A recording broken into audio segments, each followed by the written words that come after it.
እና እንደ ያው ኤርሚን እየጠበቅኳት ነው። ዛሬ አብርሃም ጋር እንደምትሄድ አውቄያለሁ። ዛሬ የተሰማኝን ስሜት በሙሉ እያንዳንዱን ነገር እነግራታለሁ። ኤርሚ ሰላም ሰላም ነው። ባንዴ ለማውራሽ ነገር አለ። አንቺ እሺ፣ ደህና ነሽ? እግዚአብሔር ይመስገን አለን። አቤት ረበሽ? አዎ፣ ሱቅ ልወጣ ብዬ። ወዴት ይሽ? ሱቅ አብረን እንሂድ። ኧረ አያስፈልግም። አይ ብቻሽን ከምትሄጂ። አይ ብቻዬን እሄዳለሁ።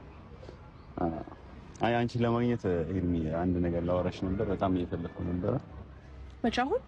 አዎ እኔን ፈልገህ ካለሽ ማለት ነው። ታወራኝ እኔን ፈልገው? እሺ አውራኝ። አውራኝ። እሺ ማለት አይ ብዙ ጊዜ ላገኝሽ ፈልጌ ነበረ።